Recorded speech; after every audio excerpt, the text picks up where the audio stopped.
मोहब्बत और इखलास की बेकदरी करने वाले हमेशा इज़्ज़त कदर और मकाम को तरसते रहते हैं। ये मकाफ़ात अमल का तमाचा है जो बेकदरों के मुंह पर पड़ के रहता है।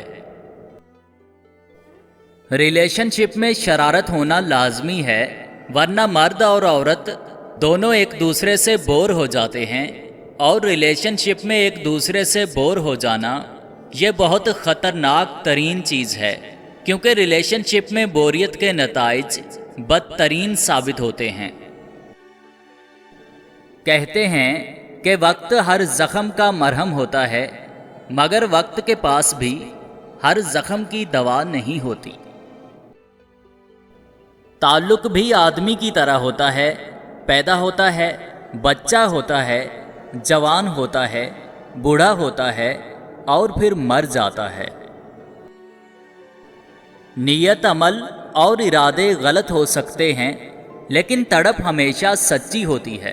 तड़पे बगैर कोई नहीं रोता, बेचैन हुए बगैर कोई तलब नहीं करता। जिंदगी में दो चीज़ों की कमी इंसान को अजियत में डालती है। एक रात की नींद, अगर नींद नहीं तो चेहरा बिगड़ जाता है। दूसरा मनपसंद शख्स मुयस्सर ना हो तो जिंदगी बिगड़ जाती है। मर्द के दिल में अपने लिए तड़प पैदा करनी है तो उसे अपनी अहमियत दिखाओ, उसे अहमियत दो नहीं। आपकी अहमियत ना करने वाले के दिल में आपके लिए अहमियत जाग जाएगी। किसी का अलविदा कहना खाली लफ्ज़ नहीं, बल्कि एक पूरा ज़माना होता है जो अलविदा हो जाता है।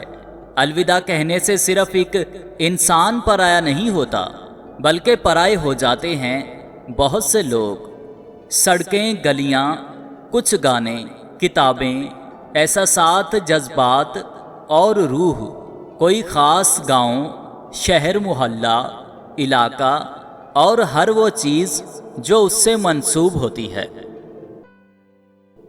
या अल्लाह, तू रात को जिस तरह दिन में बदलता है, इसी तरह हमारी परेशानियों को आसानी में बदल दे। आमीन सुम आमीन।